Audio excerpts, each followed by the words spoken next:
सज्जनांनो, ब्रह्मदेवाने हे सुंदर जग निर्माण करण्याचं काम हाती घेतलं आणि हे सुंदर जग निर्माण करत असताना ब्रह्मदेवाने कामदेवाला जन्माला घातलं आणि सुंदर असणारी त्याची पत्नी रती हिलाही सुंदर जन्माला घातलं आणि दोघांचा विवाह त्या ठिकाणी झालेला आहे.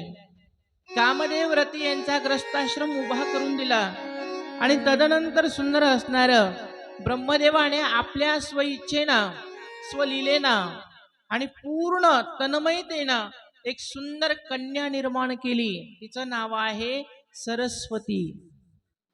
ही मुलगी इतकी सुंदर होती, जगाच्या नंतर हिच्यामधलं सौंदर्य कोणातच दिसलं नाही. अशी सुंदर मुलगी त्याने जन्माला घातली ब्रह्मदेवाने. पण ब्रह्मदेवाकडून एक गोष्ट चुकली आणि त्याचंच कारण ब्रह्मदेवाची आज ह्या मृत्यूलोकामध्ये कुठंच पूजा होत नाही. ब्रह्मदेवाने ही सुंदर दुहिता सुंदर मुलगी जन्माला घातली सरस्वती आणि ह्या सरस्वतीला त्याने नखशिखांत बघितलं आणि त्याच्या मनामध्ये एक विचित्र कामना निर्माण झाली की हीच मुलगी मला प्राप्त व्हावी, माझी भार्या बनावी, असं त्या ठिकाणी तिच्या मनामध्ये विचित्र संकल्प निर्माण झाला. आणि तोच ब्रह्मदेव ही आपल्याला प्राप्त व्हावी ही कामना निर्माण केल्यावर त्या सरस्वती मातेच्या मनामध्ये सुंदर असणार त्या ठिकाणी त्याच्या मनातला विकल्प तिला कळाला आणि त्यावेळेस ती घाबरली आणि तीच मुलगी त्या ठिकाणी वनामध्ये पळू लागली, जाऊ लागली.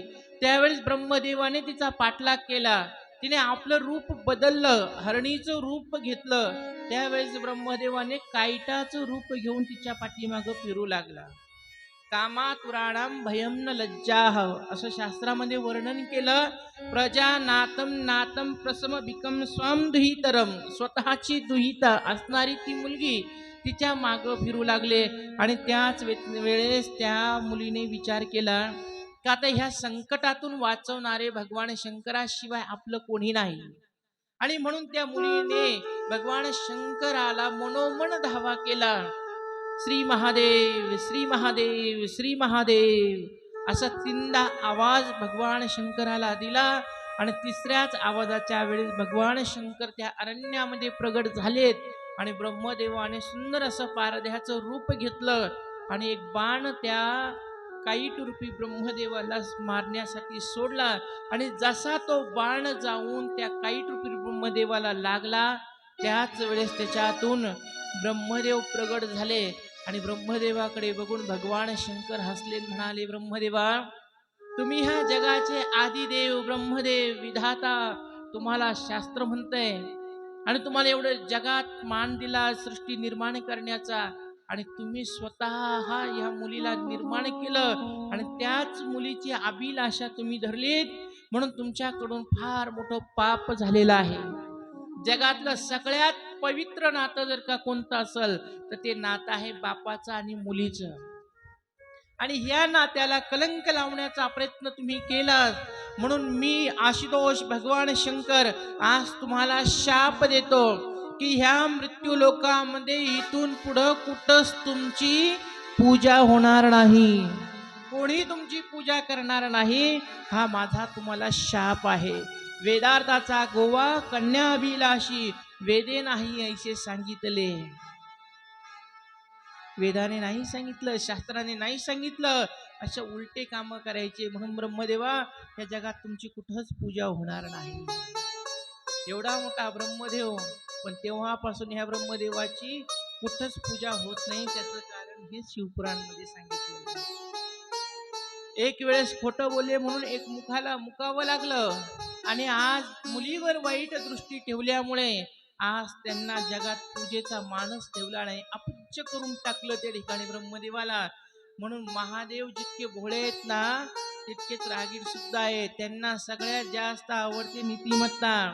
म्हणून शास्त्रामध्ये सांगितलं, क्षणे रुष्टा क्षणे तुष्टा, रुष्टा तुष्टा क्षणे क्षणे. भगवान शंकराने ब्रह्मदेवाला हा दंड दिला आणि शिकवलं लोकांना, तुम्ही जरी माझे भक्त असाल, जरी माझी भक्ती करत असाल, जर का तुम्ही नीतिमार्ग सोडून जगला तर तुम्हाला ह्या जगात मी सुद्धा वाचवणारा नाही, एवढा मोठा ब्रह्मदेव पण त्याला सुद्धा अपूज्य त्या ठिकाणी भगवान शंकराने केलं. म्हणून मेरे भोले बाबा को अनाडी मत समजो सुंदर असं भजन आहे. आणि त्या भजनामध्ये सुंदर बाबांच्या स्वभावाचं वर्णन केलेलं आहे. महादेवाला नीतिमत्ता सोडून चाललेलं अजिबात सहन होत नाहीये. ब्रह्मदेवाला त्या ठिकाणी शाप दिला आणि एवढा मोठा ब्रह्मदेव आपल्याकडून चूक झाली म्हणून त्या ठिकाणी खजील होऊन परत निघून गेला.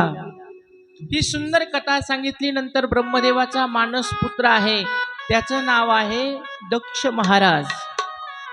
त्या दक्षाचा त्या ठिकाणी जन्म झाला आणि दक्षाने कठोर अशी तपस्या केली की माझ्या पोटी देवीचा अवतार व्हावा, अशी त्याच्या मनामध्ये सुंदर अशी कामना निर्माण झाली.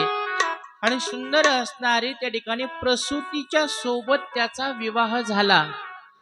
आणि विवाह झाल्याच्या नंतर कालांतराने त्याला 16 मुली त्याने जन्माला घातल्यात. त्याच्यातल्या 13 त्याने धर्माला दिल्यात. एक स्वधा नावाची मुलगी पितृलोकांना दिली. एक सुंदर स्वाहा नावाची मुलगी ती पितर लोकांच्या बंधूंना दिली. आणि शेवटला एक राहिली होती, तिचं नाव आहे सती. ही जी सती माता आहे ही साक्षात जगदंबा आहे. ही जी सती माता आहे ही परात्पर नारायणी शक्ती आहे. या सती मातेचा अवतार त्या ठिकाणी दक्ष महाराजांच्या घरी झाला. आणि दक्षाच्या इथं ह्या सती मातेचं लालन पालन झालं. आणि एक वेळ असा आला, सती मातेने भगवान शंकर आपल्याला पती भेटावेत म्हणून सुंदर असणारं तप केलं. आणि भगवान शंकराने तिला सुंदर असणारं दर्शन देऊन तिच्या मनोकामना पूर्ण होतील असा आशीर्वाद त्या ठिकाणी सती मातेला दिलेला आहे. सती माता स्वस्थळी निघून गेली आणि कालांतराने सुंदर असणारा माझ्या भगवान शंकराचा पहिला विवाह सती मातेसोबत झाला. बोली शंकर भगवान की जय. सती मातेसोबत पहिला विवाह भगवान शंकराचा झाला. आणि सती मातेला घेऊन भगवान शंकर कैलास मध्ये परत आले. सुंदर असणारा आपला ग्रहस्थाश्रम माझ्या महादेवाने उभा केला. सानंद सदनम सुताच्च सुदीय कांता मृदु भाषिणी सन्मित्र सयोधनम रतिश्च आज्ञापरा सेवकः आतिथ्यम शिवपूजनम प्रतिदिनम मिष्टान्नम पानम ग्रहे साधो संगम उपासते सत्तम धन्य धन्य ग्रहस्थाश्रम. असा सुंदर ग्रहस्थाश्रम बाबांचा उभा राहिलेला आहे. आणि ग्रहस्थाश्रम उभा केल्याच्या नंतर सुंदर असणार त्या कैलासावर सगळीकडे मंगलमय वातावरण निर्माण झालं. सगळे शिवगण त्या ठिकाणी सती मातेचं भगवान शंकराचं नित्य दर्शन पूजन करायचे आणि सगळे जण आशीर्वचन प्राप्त करून घ्यायचे. सती माता जी आहे ना, सती माता ही परमपती परायण आहे, पतीची सेवा करणारी आहे. आणि अशी ही सती माता कैलासामध्ये राहत असताना एक दिवस त्या सती मातेचे वडील, त्यांचं नाव आहे दक्ष महाराज, त्या दक्ष महाराजांना असं वाटलं की आता आपण सर्व प्रपंचातून निवृत्त झालोत. म्हणून त्यांनी ब्रह्मदेवाकडे जाऊन ब्रह्मदेवाला एक मनातली खंत निर्माण करून सांगितली, बाबा मी आता माझ्या प्रपंचातल्या सगळ्या जिम्मेदारी पूर्ण केलेल्या आहेत. माझ्या मुलींचा विवाह कार्य सगळे झालेले आहेत. पण माझी एक मनोमन इच्छा आहे की मला त्या ठिकाणी प्रजापतीचं पद प्राप्त व्हावं. काय व्हावं? प्रजापतीचं पद प्राप्त व्हावं. तुमच्या सोप्या भाषेत जर का सांगायचं म्हणलं तर त्याला इलेक्शनला उभा राहावं वाटलं, सोप्या भाषेत. आणि त्याची इच्छा झालेली त्याने ब्रह्मदेवाला सांगितली. आणि ब्रह्मदेवाने सांगितलं काही अडचण नाही, तुला मी प्रजापती बनवल.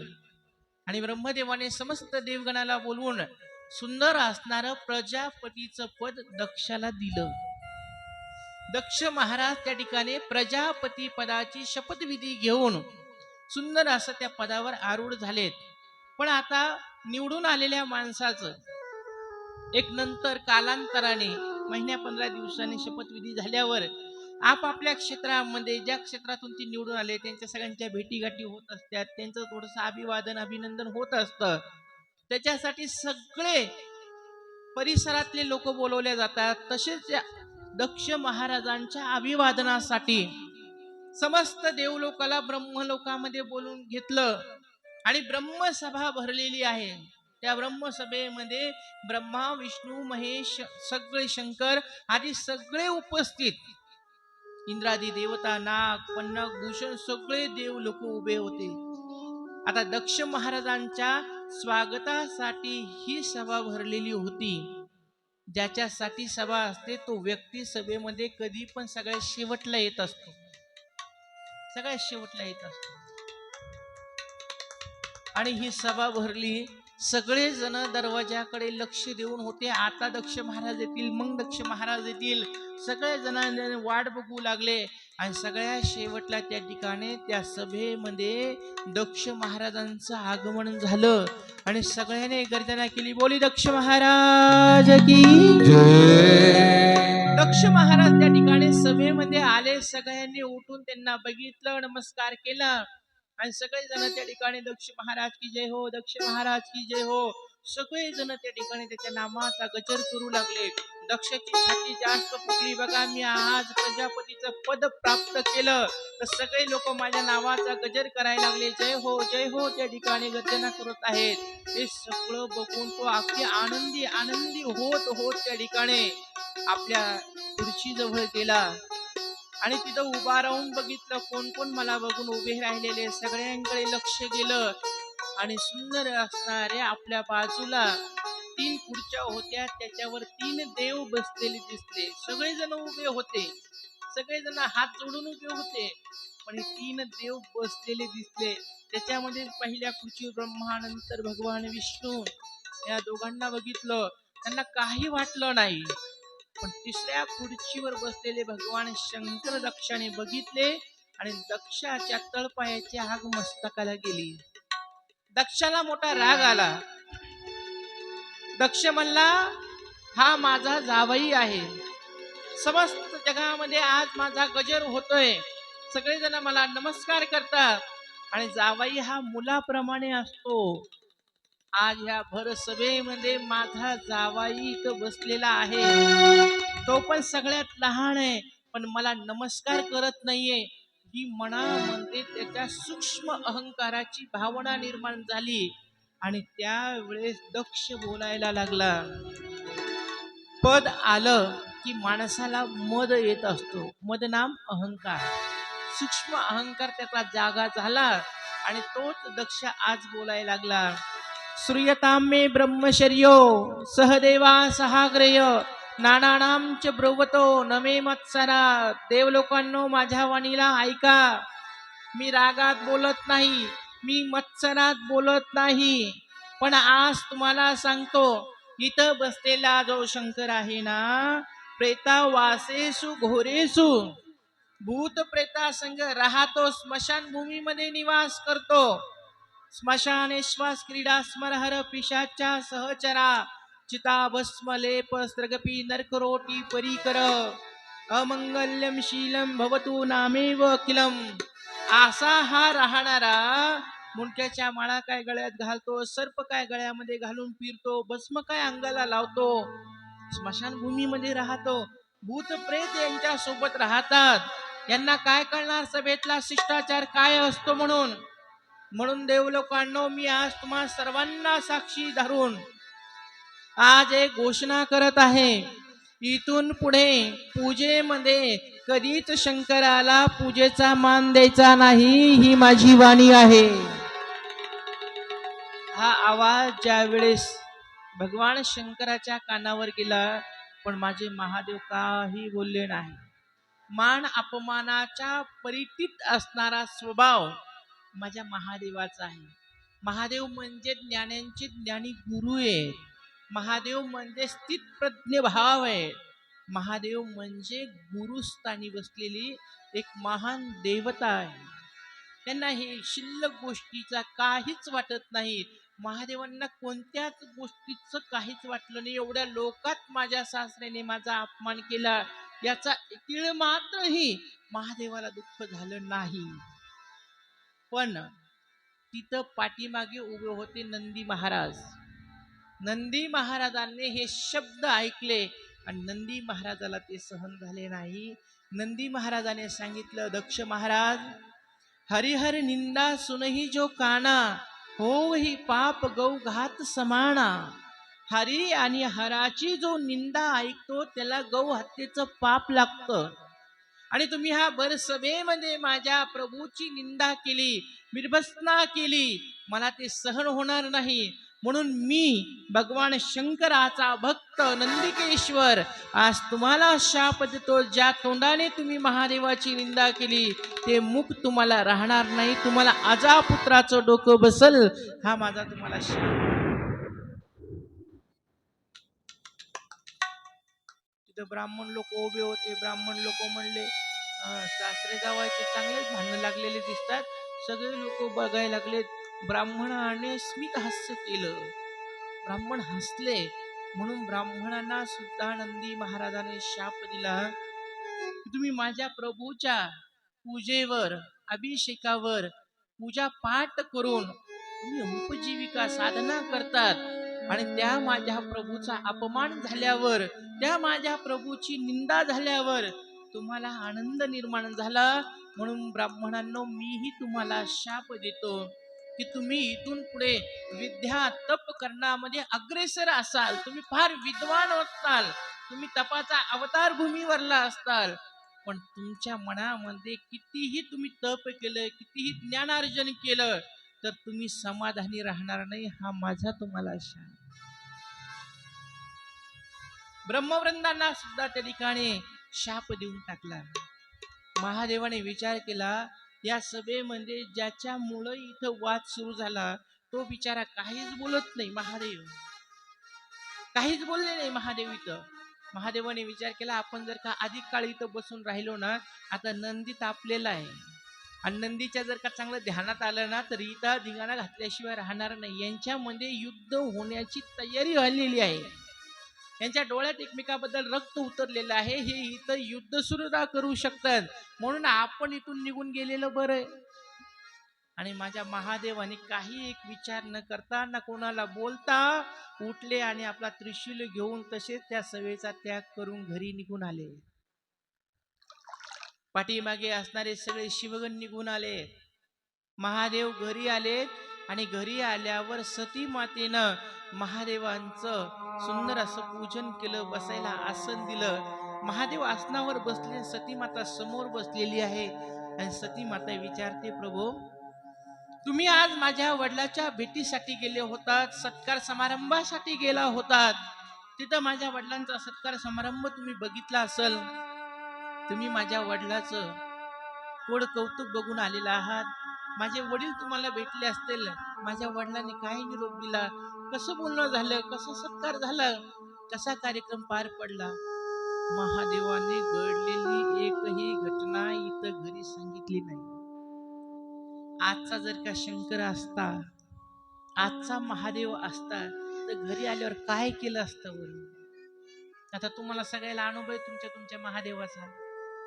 काय केलं असतं? पहिले महादेव घरी आला असताना बायकोला हाणलं असतं. तुझ्या बापाला एवढी अक्कल नाही का एवढ्या सभेमध्ये माझा अपमान केला, मला शिव्या दिल्या, तुझ्या वडिलाला एवढं कळत नाही का? घरी आल्यावर रागवला असता, बायकोला हाणमार केली असती. एखादा खूपच रागीट असता तर बायकोला माहेरी नेऊन घातलं असतं. पण ह्या कथा नुसतं ऐकायच्या नाही, या कथेतून आपल्याला काहीतरी घेता आलं पाहिजे. माझ्या भगवान शंकराने विचार केला, दक्षाने आपला अपमान केला, त्याच्यात माझ्या सतीचा काय दोष आहे? सतीचा काय दोष आहे? सतीनं थोडीच सांगितलं की माझ्या पतीचा अपमान करा. माझी सती तर माझ्यावर अंतना पार प्रेम करते आणि ही गोष्ट जर का आज घडलेली आपण सतीला सांगावी तर सतीला ते सहन होणार नाही. म्हणून महादेवाने घडलेल्या घटनेतून एकही शब्द आज सती मातेला सांगितला नाही. का नाही सांगितला? तर त्यांना माहितीये सतीला हा माझा झालेला अपमान सहन होणार नाही. ही एक तर कैलास सोडून जाईल आणि वडिलाच्या घरी जाऊन भांडणं खेळत. नाही सांगितलं. प्रसंग असा झाला, सती मातेसोबत भगवान शंकर त्या कैलास पर्वतावर राहत असताना भगवान शंकराने विचार केला, आपण काही काळ ना आता एखाद्या साधूच्या आश्रमात जावं आणि तिथं जाऊन सुंदर असणारं रामचरित्र ऐकावं. कारण की रामाचं चरित्र म्हणजे चित्ताला शांती देणार आहे. रामाचं चरित्र संसारामध्ये कसं वागावं याचं मार्गदर्शन करणार आहे. रामाचं चरित्र त्या ठिकाणी जगतरूपी विषाचा नाश करणार आहे आणि संसारातून उपरती निर्माण झाल्यावर जीवाला आनंद देणार आहे. म्हणून महादेवाच्या मनामध्ये सुंदर असा संकल्प झाला, आपण रामायण कथा ऐकावी. आणि जगाचा नियंता भगवान शंकर आज आपल्या पत्नी जवळ बसलेला आहे आणि सती मातेला बोलू लागले, सती मला आता असं वाटतं की आपण ह्या ग्रहस्थ आश्रमामध्ये राहून ग्रहस्थ आश्रमाचे कार्य जगात कार्य करून करून आता मला फार उपरती निर्माण झाली, म्हणून कुठंतरी आपण तीर्थक्षेत्रावर जावं आणि सुंदर असणार रामचरित्र कथा श्रवण करावी. माझी अशी इच्छा आहे की आपण दोघांनी पण जावं. आणि भगवान शंकराचे हे शब्द सती मातेना हातामध्ये झेलावी फुलं तसे झेलने सांगितलं, माझ्या मनातली गोष्ट बोलला, आपण कुठेतरी जाऊया. भगवान शंकराने सांगितलं, मृत्यूलोकामध्ये आपण रामायण कथा ऐकायला जाऊया. आणि त्या सती मातेला घेऊन आज भगवान शंकर रामकथा ऐकण्यासाठी आपल्या मृत्यूलोकामध्ये यायला लागलेत. त्यावेळेस गोस्वामी तुलसीदासांनी वर्णन केलं, आज जगाचा नियंता जगाचा पिता भगवान शंकर जगत जननी भवानी सहित रामायण कथा ऐकण्यासाठी पंचवटीच्या क्षेत्रामध्ये दंडकारण्यामध्ये आलेले आहेत, अगस्ती बाबांच्या आश्रमामध्ये. बोली शंकर भगवान की जय. भगवान शंकर सती मातेला घेऊन अगस्ती बाबांच्या द्वारावर उभे आहेत आणि अगस्ती बाबाने बघितलं, अगस्ती बाबा समोर गेले आणि दोघा उभयंताचं त्या ठिकाणी पूजन केलं आणि दोघांचं स्वागत करत करत त्या ठिकाणी आपल्या आश्रमामध्ये आणलेलं आहे. ज्याची सगळं जग पूजा करते, ज्याच्या दर्शनाची अभिलाषा सगळ्यांच्या मनात आहे, अशा असणारे भगवान शंकर स्वतःहून अगस्ती बाबाच्या आश्रमात गेले आणि अगस्ती बाबाच्या आश्रमात बसले. अगस्ती बाबाने पूजन केलं आणि विनयाने विचारलं, बाबा तुम्ही आज माझ्या आश्रमात आलात, माझा आश्रम पवित्र झाला, माझा आश्रम पवित्र झाला आणि तुमच्या दर्शनाने माझ्या अनंत जन्माचं पुण्य उदयाला आलं, माझं सगळं दुःख आज नष्ट झालं. पण बाबा तुमचं येण्याचं कारण काय आहे, मला कृपया करून सांगावं. महादेवाने सांगितलं, अगस्ती महाराज सांगू, संसाराच्या तापे तापलो मी देवा, करिता या सेवा कुटुंबाची. प्रभू झाला तरी संसाराचा दास, विहित तयासी त्यांची सेवा. माझ्या भगवान शंकराने सांगितलं, मला संसारामध्ये अतिशय त्या ठिकाणी ताप संताप निर्माण झाला, म्हणून माझ्या चित्ताला अतिशय आवडीचा विषय माझ्या रामाचा विषय आहे, म्हणून ते रामचरित्र ऐकण्यासाठी मी तुमच्या आश्रमामध्ये आलो. मला तुम्ही ते रामचरित्र 7 दिवस ती कथा सांगावी आणि वनली वन फक्त कथा ऐकण्यासाठी मी इथं आलो. अगस्ती बाबाने सांगितलं, या जगात सर्वश्रेष्ठ रामकथेचा प्रवक्ता जर का कोण असेल तर तो आहे फक्त भगवान शंकर. तुम्ही आहात बाबा आणि तुम्ही माझ्याकडून काय रामायण ऐकणार, मी तुमच्या समोर काय रामायण सांगणार. त्यावेळेस महादेवाने सांगितलं, नाही, तुम्हीही राम तत्वाला जाणलेला आहे, तुम्ही राम तत्वाचे सांगण्याचे अधिकारी आहात, म्हणून मी आज तुमच्या सानिध्यात 7 दिवस तुमच्या श्रीमुखातून रामकथा ऐकण्याची इच्छा प्रगट करत आहे, मला ते रामायण तुम्ही सांगावं. अगस्ती बाबाने सांगितलं, बाबा तुमची इच्छा आहे ना ती मी पूर्ण करण्याचा प्रयत्न करेल, माझ्याकडून जशी जमेल तशी मी तुम्हाला रामचरित्र सांगण्याचा प्रयत्न करेल. आता तुम्ही इच्छाच प्रगट केलेली आहे, तुमच्या इच्छेला मी नाकारू शकत नाही. आणि सुंदर असणारं व्यासपीठ सजवलं रामायण ग्रंथ आणून ठेवलेला आहे. दोघांना बसण्यासाठी आसन दिलेलं आहे आणि दोघ जण आसनावर बसलेले आहे. सुंदर माझ्या महादेवाने सती माते सहित रामग्रंथाची पूजा केली, संकल्प सोडलेला आहे. आणि आज जगाचा नियंता ज्याच्या एका श्वासावर हे जग चालतं आणि ज्याच्या एका भ्रुकुटीच्या तेढे केल्याच्या नंतर हे जग नष्ट होतं, तो जगाचा नियंता आज यजमान म्हणून ह्या व्यासपीठाच्या समोर बसलेला आहे. काय भाव असेल तो. आणि अगस्ती बाबाने भगवान शंकराचं दर्शन घेऊन सुंदर असं मंगलाचरण केलं आणि रामकथा सांगायला सुरुवात केली. चरितम रघुनाथस्य शतकोटी प्रविस्तरम एक एक अक्षरम पुंसः महापातक नाशनम. हे सुंदर रामचरित्र सांगायला सुरुवात केली आणि भगवान शंकर सर्वांगाचे कान करून रामकथा ऐकू लागले. अगस्ती बाबाच्या आश्रमामध्ये सती माता पण बसलेली होती आणि सती मातेनं थोड्या वेळ कथा ऐकली आणि कथा ऐकल्याच्या नंतर हळूहळू हळूहळू सतीचं मन कथेतून बाहेर जाऊ लागलं. मन कथेमध्ये लागायला पाहिजे तर मन बाहेर फिरू लागलं आणि विषयामध्ये मन भ्रमण होऊ लागलं आणि विषयांच्या बाहेर चिंतन करू लागलं. आणि त्याच वेळेस हळूहळू हळूहळू सती मातेच्या डोळ्यावर, सती मातेच्या शरीरावर निद्रा देवीने आक्रमण केलं. आणि ती कथा ऐकता ऐकता ऐकता सतीला लागली झोप. पहिल्या दिवशीची कथा झाली, दुसऱ्या दिवशीची कथा झाली, तिसरा दिवस सुरू झाला, सती झोपेमध्येच कथा ऐकायला लागली. म्हणून तुम्हाला सांगितलं होतं, कथा ऐकायची असेल तर मनाने ऐका, शरीराने ऐकू नका. शरीराने बसलात कथेमध्ये तर तुमच्या पदरात काहीच पडणार नाही. कथेमध्ये बसल्यावर काना वचनाची झाली भेटी. व्यासांच्या वचनाचं आपल्या कानाचं कनेक्शन झालं पाहिजे तरच आपल्याला कथा कळत असते. आणि त्या सतीने ही कथा ऐकता ऐकता मन बाहेर भ्रमण करत होतं आणि तिला झोप लागली. सुंदर अशी कथा होत गेली. कथा नॉनस्टॉप 7 दिवस चालली बर का, एक वेळही खंड झाला नाही. अशी ती सुंदर कथा झाली. 7व्या दिवशीची कथा झाली आणि सुंदर असणार त्या ठिकाणी अगस्ती बाबाने गर्जना केली.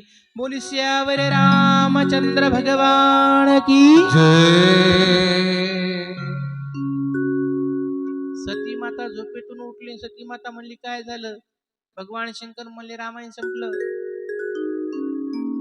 ती म्हणली केव्हा? म्हणले आताच. गर्जना झाली ना, तर मोठ्याने गजर झाला, कथा संपली. तू नाही ऐकली? सती माता म्हणली ऐकली मी पण. ते म्हणले मग तुम्हाला असा प्रश्न काय विचारला? ती म्हणली नाही, मला लवकर समजलं नाही म्हणून मी म्हणलं गर्जना कशाची. महिला मंडळ फार चॅप्टर असतं आणि त्यातली त्यात महिला मंडळाला सुविधा जास्त आहे. कथेमध्ये बसलेत ना तर काही काही महिला बघा, जर का झोप यायला लागली तर तुमचं काय झालेलं असतं बघा, सकाळी आता शेतात जायचं असतं म्हणून सकाळी 4लाच उठावं लागतं. सकाळी 4 वाजल्यापासून उठून 7 वाजेपर्यंत घरातलं सगळं काम आवरायचं आणि ते काम सगळं आवरून पुन्हा शेतामध्ये जायचं. तिथं जायचं 7, 10, 11, 12, 1 वाजेपर्यंत काम करायचं. तिथून आले की थंड पाण्याने हातपाय तोंड धुवायचे, मेकअप करायचा, सुंदर असणारा चहा घ्यायचा आणि लगेच कथेमध्ये येऊन बसायचं. आणि आता इथं येऊन बसले, सुंदर अशी हवा यायला लागलेली आजूबाजूला, सुंदर ह्या मंडपाची सावली आहे की नाही, सुंदर कथा ऐकायला आहे, सुंदर संगीत ऐकायला आहे. आणि याच्या ह्या शांत वातावरणामध्ये, भक्तिमय वातावरणामध्ये हळूहळू सकाळपासून शरीर थकलेलं आहे, श्रम झालेले आहेत आणि ते श्रम झाल्यामुळे शरीर थकतं आणि थकलेलं शरीर निवांत 15-20 मिनिटं झाले की लगेच त्या ठिकाणी निद्रा देवीकडे आक्रमण करतं. आणि जर का झोप यायला लागली तर आपल्याला सुविधा सगळ्यात जास्त आहे. कोणती सुविधा? पदराची. थोडासा पदर पुढं ओढला कळतच नाही झोपेत चाललंय का जागृतीत कथा चालली म्हणून. पण आता आम्ही वरती बसलेलो असतो, आम्हाला पाठीमागपर्यंत दिसतं कोण झोपले, कोण ऐकते, कोणाचं चित्त कथेमध्ये आहे, हे सगळं इथं बसल्या बसल्या कळतं. आणि जर का जी महिला झोपलेली असेल तिच्याकडे जर का आपण जास्त लक्ष दिलं ना, तिच्या शेजारची तिला उठवत असते, उठ ना, उठ ना, बघ ना त्या दिदी तुझ्याकडेच बघायला लागल्या.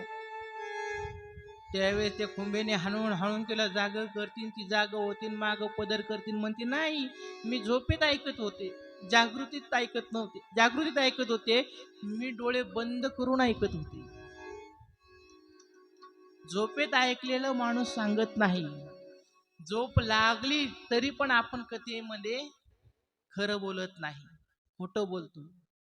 तसंच सती माता आज इथं कथा ऐकायला बसलेली आहे आणि कथा ऐकत असताना सगळ्यात पहिले भगवान शंकराला इथं खोटं बोलली कथेमध्ये, की मी कथा ऐकली पण डोळे बंद करून ऐकली.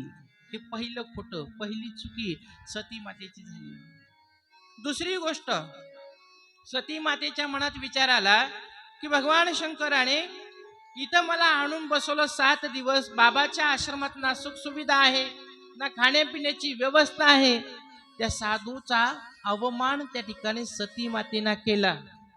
हा दुसरा अपराध सती मातेचा झाला. आणि भगवान शंकराने सती मातेसहित त्या ग्रंथाचं उत्तर पूजन केलं आणि ते उत्तर पूजन करून भगवान शंकराने अगस्ती बाबाला आशीर्वाद दिला आणि सांगितलं, बाबा तुम्ही मला 7 दिवस ही रामायणाची कथा सांगितली, त्यामुळे तुमचं कल्याण होईल आणि तुम्हाला रामपदाची प्राप्ती होईल, हा माझा तुम्हाला आशीर्वाद आहे. सुंदर असा अगस्ती बाबाला आशीर्वाद दिला आणि तिथून निघाले. गोस्वामी तुळशीदासांना राग आला सती मातेचा. साधू संतांच्या आवडीचा विषय जर का काय असेल तर तो विषय आहे फक्त देव, फक्त राम, फक्त कृष्ण, फक्त महादेव. पण साधू संतांना ज्या व्यक्तीला देव आवडत नाही त्या व्यक्तींना तो व्यक्ती आवडत नाही. म्हणून आज सती माता परत निघालेली आहे महादेवासोबत. तर माझ्या गोस्वामी तुळशीदासाने सांगितलं, आज महादेवासोबत जगत जननी नाही चालली, आज भवानी माता नाही चालली, आज महादेवासोबत दक्षाची मुलगी दक्ष कुमारी चाललेली आहे. आज सतीचा इथंच साधू संतांनी त्याग केला आणि सांगितलं, ही जरी महादेवाची पत्नी असली तरी हिनं 7 दिवस रामायणाचे चरित्र ऐकलं नाही. रामाचं चरित्र जिला आवडत नाही ती आम्हाला आवडत नाही, जरी महादेवाची पत्नी असेल तर. त्याग केला गोस्वामीजीनं आणि सुंदर असणार त्या ठिकाणी सती माता चाललेली आहे. आणि जात असताना आकाश मार्गाने निघालेले दोघं उभयंता, आणि तो काळ होता त्रेतायुगाचा. त्रेतायुगामध्ये शेवटच्या वेळेला प्रभू रामचंद्र 14 वर्षाच्या वनवासाला पंचवटीमध्ये आलेले होते आणि त्यावेळेस त्या सती मातेनं बघितलं, भगवान शंकराने बघितलं, सीता मातेचं हरण झालेलं होतं आणि सीता मातेच्या शोधामध्ये राम लक्ष्मण त्या दंडकारण्यामध्ये फिरत होते. आणि रामाची अवस्था अशी झालेली होती की सती मातेच्या, सीता मातेच्या विरहामध्ये भगवान प्रभू रामचंद्र झाडांना बोलत होते, दगडांना बोलत होते, वेलींना बोलत होते, माझी सीता बघितली का, माझी सीता बघितली का, माझी सीता बघितली का. वेड्यासारखं स्त्री विरहामध्ये रडू लागलेले होते.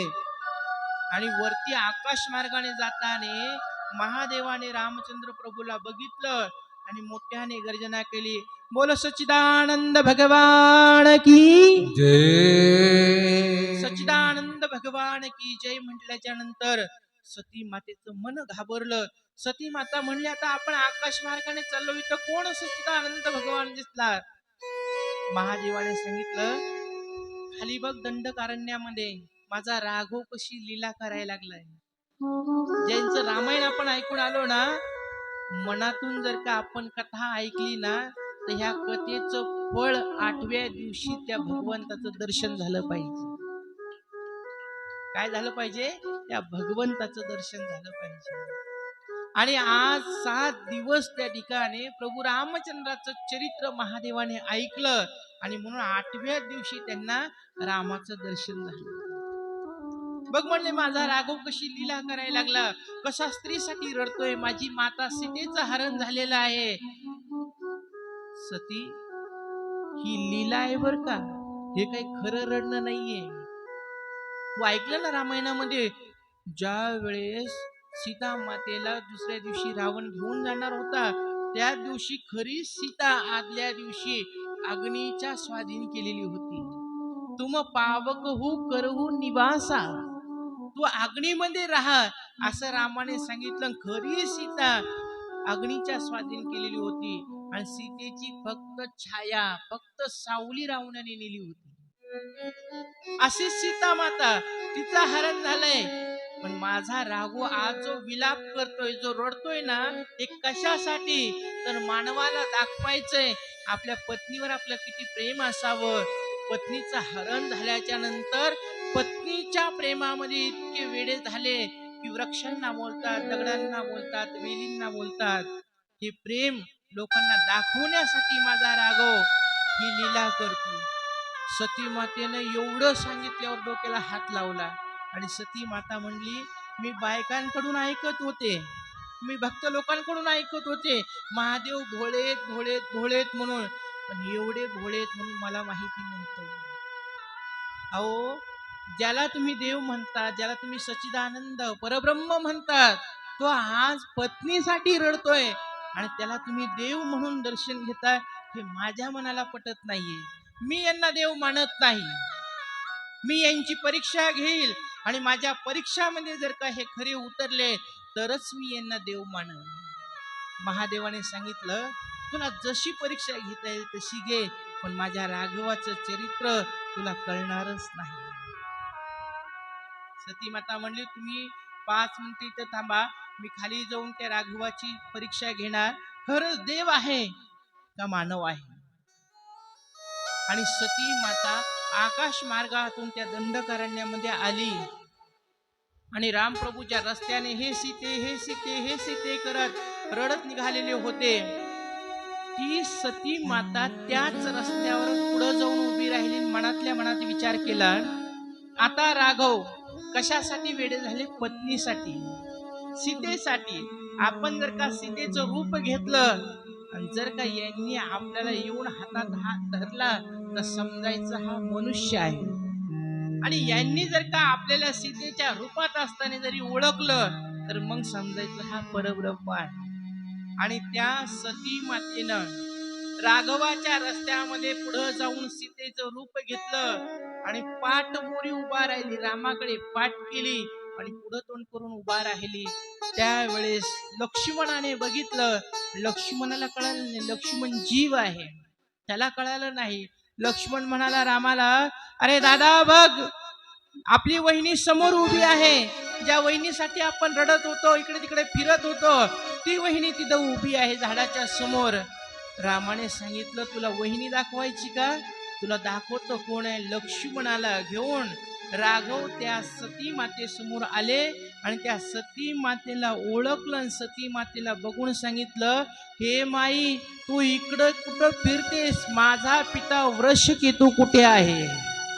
असं सुंदर वर्णन केल्यावर ती सती माता घाबरली आणि तिनं आपलं शरीर ते सीतेचं रूप बदललं आणि मूळ स्वरूपामध्ये आली. सती देहामध्ये आल्यावर तिने राघवाला नमस्कार केला आणि तिथून निघून ती पुन्हा भगवान शंकराजवळ आली. ऐका, महादेवाजवळ ज्यावेळेस सती माता आलेली होती त्यावेळेस सती मातेच्या चेहऱ्यावर काहीतरी घटना घडल्याचं लक्षात महादेवाला आलं आणि महादेवाने विचारलं, सती घेतली का परीक्षा? सती मातेनं सांगितलं, हो. कशी परीक्षा घेतली? काहीच नाही, जसं तुम्ही इथं उभा राहून नमस्कार केला ना तसं मी खाली गेले आणि त्यांना नमस्कार करून आले. तुम्हाला खरं सांगू का, ते खरंच परब्रह्म आहे, ते खरंच त्या ठिकाणी सच्चिदानंद रूप आहेत, त्यांना काहीही सांगायची गरज नाही. आणि तुम्ही म्हणता तसं ते फक्त लीला करायला लागलेत. ते खरंच रडत नाही बायकोसाठी, ते साक्षात परब्रह्म आहे, हे मला आज आत्मत्वाने कळालं.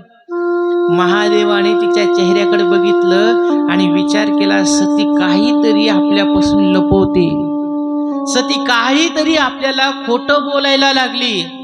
म्हणून महादेवाने डोळे बंद करून बघितलं तर महादेवाच्या लक्षात आलं आज सतीनं सीता मातेचं रूप घेतलेलं आहे.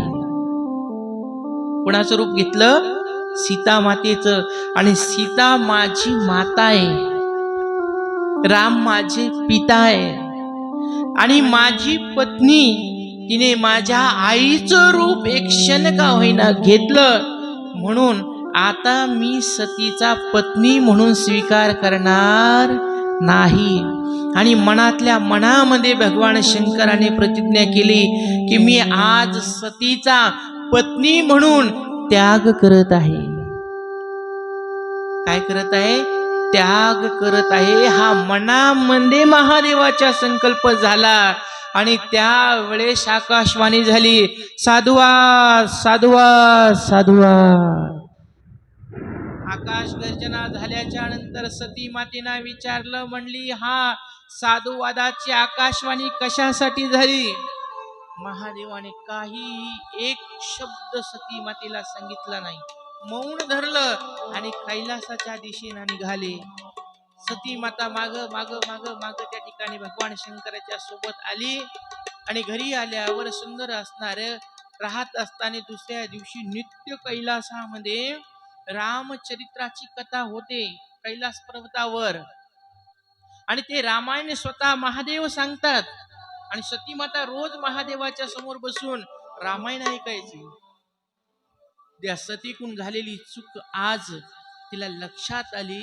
ज्या वेळेस सती माता रामायण ऐकायला महादेवासमोर आली आणि सती मातेचं आसन होतं डाव्या बाजूला, रोज बसायचं डाव्या बाजूला बसायची, महादेव तिला सुंदर रामायण सांगायचे. त्यावेळेस ज्यावेळेस सती माता आली त्यावेळेस प्रभूने तिचं आसन उचललं आणि उजव्या बाजूला टाकलं.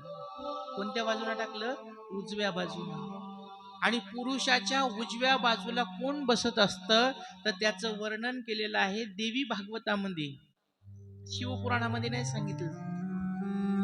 पुरुषांच्या उजव्या बाजूला बसावं त्याच्या पत्नीनं, त्याच्या अर्धांगिनीने, त्याच्या बायकोनं, आणि डाव्या बाजूला आणि उजव्या बाजूला बसावं मुलीने, नाताने, लेकीने बसावं, सुनाने बसावं. डाव्या बाजूने बसण्याचा अधिकार फक्त बायकोला असतो. आणि आज सतीला काहीही न बोलता महादेवाने ज्यावेळेस डाव्या बाजूचं आसन उचललं आणि उजव्या बाजूला टाकलं त्याच वेळेस सतीला कळून चुकलं, कालची झालेली आकाशवाणी जो साधुवाद झाला होता तो ह्याच कारणामुळे झाला, महादेवाने माझा त्याग केला.